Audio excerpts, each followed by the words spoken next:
ഡൽഹിയിൽ വായു ഗുണനിലവാരം അതീവ ഗുരുതരം. സെൻട്രൽ പൊല്യൂഷൻ കൺട്രോൾ ബോർഡിന്റെ കണക്കുകൾ പ്രകാരം വായു ഗുണനിലവാര സൂചിക ശരാശരി 391 ഉയർന്നു. വായുമലിനീകരണം രൂക്ഷമായതിൽ ഇന്ത്യ ഗേറ്റിന് മുന്നിൽ ജനകീയ പ്രതിഷേധം നടന്നു. ഡൽഹിയിൽ ശ്വസിക്കുന്നത് പോലും ആരോഗ്യത്തിന് ഹാനികരമാകുന്നു. 39 വായു ഗുണനിലവാര നിരീക്ഷണ കേന്ദ്രങ്ങളിൽ 23 എയർ ക്വാളിറ്റി ഇൻഡെക്സ് 400-ന് മുകളിലാണ് രേഖപ്പെടുത്തിയത്.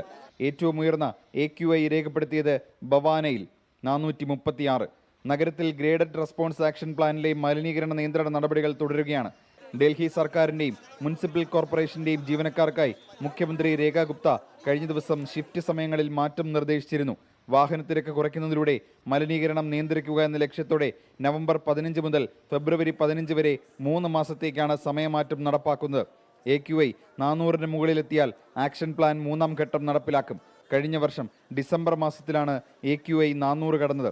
ഈ നില തുടർന്നാൽ ഈ മാസം തന്നെ അതീവ ഗുരുതര വിഭാഗത്തിലേക്ക് കടന്നേക്കും. അതിനിടെ ഡൽഹിയിൽ വായു മലിനീകരണത്തിനെതിരെ ജനകീയ പ്രതിഷേധം ഇന്ത്യ ഗേറ്റിന് മുൻപിൽ നടന്നു. ये बहुत गलत तरीका है. हम किसी को हार्म नहीं कर रहे हैं.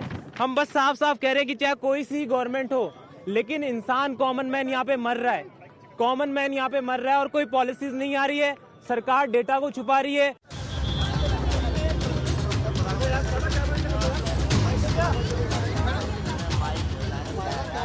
വായു മലിനീകരണം തുടച്ചു നീക്കാൻ സർക്കാർ സംവിധാനങ്ങൾ കാര്യക്ഷമമായി പ്രവർത്തിക്കുന്നില്ല എന്നാരോപിച്ചായിരുന്നു പ്രതിഷേധം.